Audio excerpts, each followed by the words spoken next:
അവർ ഒരുപോലെയല്ല.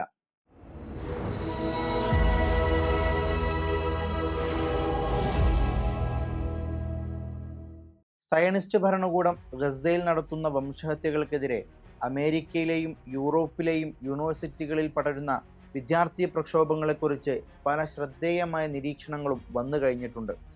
അമേരിക്കയിലെ കൊളംബിയ യൂണിവേഴ്സിറ്റിയിലെ വിദ്യാർത്ഥി പ്രക്ഷോഭം അടിച്ചമർത്താൻ ആ യൂണിവേഴ്സിറ്റിയുടെ പ്രസിഡന്റ് റയറ്റ് പോലീസിനെ അടക്കം വിളിച്ചു വരുത്തിയതാണ് നൂറുകണക്കിന് യൂണിവേഴ്സിറ്റികളിലേക്ക് പ്രക്ഷോഭം വ്യാപിക്കാനുള്ള പ്രധാന കാരണം. കൊളംബിയ യൂണിവേഴ്സിറ്റിയുടെ പ്രസിഡന്റ് ആരാണെന്നല്ലേ? നിഅ്മത്ത് ഷഫീഖ് എന്ന ഈജിപ്ഷ്യൻ വംശജ.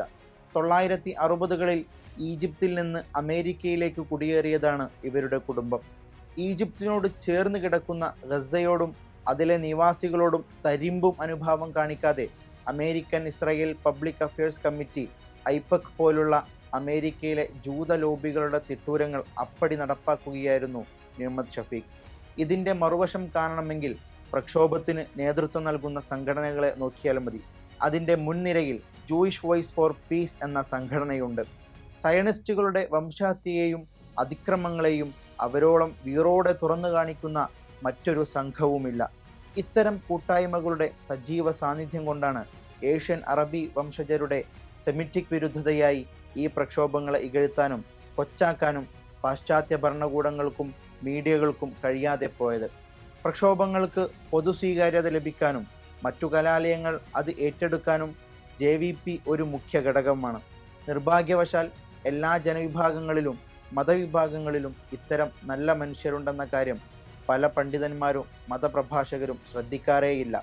തൂഫാനുൽ അഖ്സ പോലുള്ള സംഭവങ്ങൾ ഉണ്ടാകുമ്പോൾ ഒരു ജനവിഭാഗത്തെ, ജൂത സമൂഹത്തെ ഒന്നടങ്കം അധിക്ഷേപിച്ചുകൊണ്ട് അവർ ശാപപ്രാർത്ഥന നടത്തിക്കളയും. ഇസ്രായേൽ സന്തതികൾ, ജൂതന്മാർ, സയനിസ്റ്റുകൾ, ഇതൊക്കെ ഇവർക്ക് കേവലം പര്യായ പദങ്ങളാണ്. ഇവ തമ്മിൽ എന്തെങ്കിലും വ്യത്യാസമുള്ളതായി അവരുടെ സംസാരം കേട്ടാൽ തോന്നുകയേയില്ല. ഇത്തരം സാമാന്യവൽക്കരണങ്ങളെ ഡോക്ടർ യൂസുഫുൽ ഖർദാവി നമ്മുടെ ഇസ്ലാമിക വ്യവഹാരം ആഗോളീകരണ കാലത്ത് എന്ന തൻ്റെ ഗ്രന്ഥത്തിൽ ഖുർആനിക പരാമർശങ്ങൾ വെച്ചുകൊണ്ട് തന്നെ പഠന വിധേയമാക്കുന്നുണ്ട്. നേരത്തെ പറഞ്ഞതുപോലുള്ള ശാപപ്രാർത്ഥനകൾ വളരെ പ്രകോപനപരമാണെന്ന് അദ്ദേഹം മുന്നറിയിപ്പ് നൽകുന്നു. വംശഹത്യ നടത്തുന്ന സയനിസ്റ്റുകളും ഫലസ്തീനുകൾക്കൊപ്പം നിൽക്കുന്ന ജൂതമതസ്ഥരും ഒരിക്കലും ഒരുപോലെയാവുകയില്ല. ആരാണോ അതിക്രമങ്ങൾ നടത്തുന്നത് അവർ ചിലപ്പോൾ മുസ്ലിം രാഷ്ട്രങ്ങളിലെ ഭരണാധികാരികളാകാം. അവർക്കെതിരെയാണ് ശാപപ്രാർത്ഥനകൾ ഉയരേണ്ടത്. ജൂത ക്രൈസ്തവ വിഭാഗങ്ങളെ വേദക്കാർ എന്ന് വളരെ ആദരവോടെയാണ് ഖുർആൻ അഭിസംബോധന ചെയ്തിരിക്കുന്നത്. അവർ എല്ലാവരും ഒരുപോലെയല്ല എന്നും പറയുന്നു. വേദവിശ്വാസികളെല്ലാം ഒരുപോലെയല്ല, സന്മാർഗത്തിൽ നിലകൊള്ളുന്ന ഒരു വിഭാഗവും അവരിലുണ്ട്. ഇതര മതവിഭാഗങ്ങളെക്കുറിച്ച് വരുന്ന ഖുർആനിക പരാമർശങ്ങളിൽ മിൻ അഹ്ലിൽ കിതാബ്, മിൻഹും, ലൈസു സവാഅൻ തുടങ്ങിയ പ്രയോഗങ്ങൾ ഇന്നത്തെ കാലത്ത് സവിശേഷ പഠനമർഹിക്കുന്നു.